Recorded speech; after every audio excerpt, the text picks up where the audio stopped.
Mine, Rita, I said urgently to make him resume his first words. Yes, I know, he said from miles away. And yesterday? I insisted. And yesterday? He asked, still from miles away. Oh yes, yesterday I dreamt about your murder. I got up immediately in a reflex act and ran to the door. He even faster got in my way, blocking the runaway. No, please, don't worry. It won't be now, he said, trying to calm me down. But he couldn't. Death was in everybody's destiny, although I hoped to be an exception, or at least that it happened not that soon.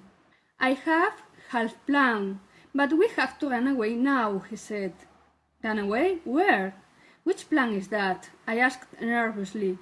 He smiled with that day in the street sweetness, and at last he could calm me down. He got that the idea of death vanished, and peace involved me.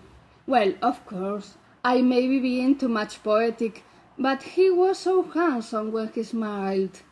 Let's go to the bedroom. You have to put one of my uniforms on, he said, inviting me to go back to his bedroom.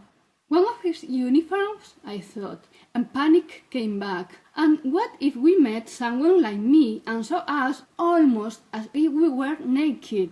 No, a yellow watch uniform never, I said in low. He got surprised. It's just a suit, he said. Just a suit? If he just knew.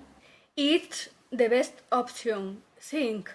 It's the less suspicious, he started explaining. I asked for holidays, we have a week margin. Afterwards, if I'm not back at work. He thought for a while. I have to look it up in the manual, he said, looking around the room. Never mind, probably the result is death, I told him. He looked at me, nodding. It was the final of overstepping the mark. He took several uniforms off the wardrobe and put them on the bed. He chose one he thought suited me. This is one of the first they gave me. It's big, but not as huge as the news. I was slimmer then, he joked, patting his tummy. I took the uniform and confirmed that it was huge, putting it in front of me. I didn't dare try it on.